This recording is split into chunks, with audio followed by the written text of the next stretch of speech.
परीक्षेच्या नावाखाली शिक्षणाचा बाजार. विद्यार्थ्यांच्या भवितव्याशी खेळ करणाऱ्यांना अभय कोण देत आहे? जिल्ह्यात नुकतीच पार पडलेली तथाकथित परीक्षा म्हणजे शिक्षण नव्हे, तर अनागोंदी, निष्काळजीपणा आणि आर्थिक लूट यांचा निर्लज्ज नमुना आहे.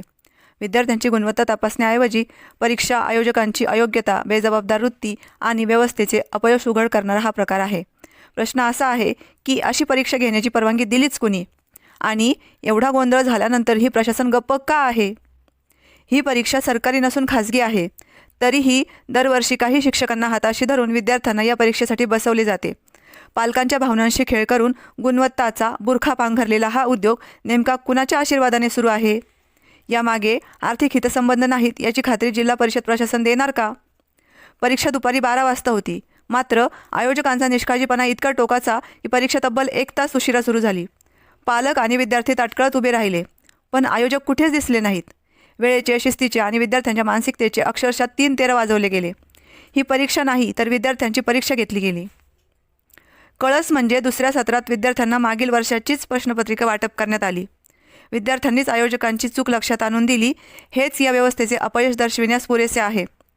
झेरॉक्स काढून आणण्याचा हास्यास्पद प्रयत्न झाला, पण त्या प्रश्नपत्रिकाही जुन्याच. अखेर परीक्षा रद्द झाली. हा गोंधळ नव्हे, ही गुन्हेगारी बेफिक्री आहे. या परीक्षेसाठी 350 ते 450 विद्यार्थी आले होते. या विद्यार्थ्यांचा वेळ, पालकांचे पैसे आणि मानसिक ताण याची जबाबदारी कोण घेणार?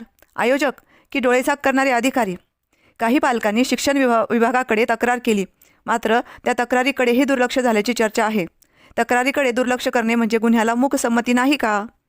सर्वात गंभीर बाब म्हणजे अशा परीक्षांवर कोणताही सरकारी अंकुश नाही.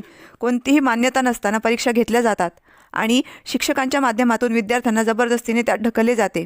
हे शिक्षण नाही, हा संघटित प्रकारे चाललेला व्यवसाय आहे. आता तरी जिल्हा परिषद प्रशासन जागे होणार का? या परीक्षा आयोजकांची सखोल चौकशी होणार का? दोषींवर फौजदारी कार्यवाही होणार का? की पुन्हा एकदा चौकशी सुरू आहे या ठराविक वाक्यावर प्रकरण थंड बसवले जाणार? विद्यार्थ्यांचे भवितव्य कोणाच्या खाजगी नफ्यासाठी वेठीस धरले जाऊ नये. अशा बोगस, अनियोजित आणि फसव्या परीक्षांवर तत्काळ कायमस्वरूपी बंदी घालावी, हीच पालकांची नाही तर समाजाची मागणी आहे. आज आवाज उठवला नाही तर उद्या अशाच परीक्षांच्या नावाखाली शिक्षण व्यवस्थेचा संपूर्ण खेळखंडोबा झाल्याशिवाय राहणार नाही. प्रतिनिधी दीपक कासवा, अहिल्यानगर.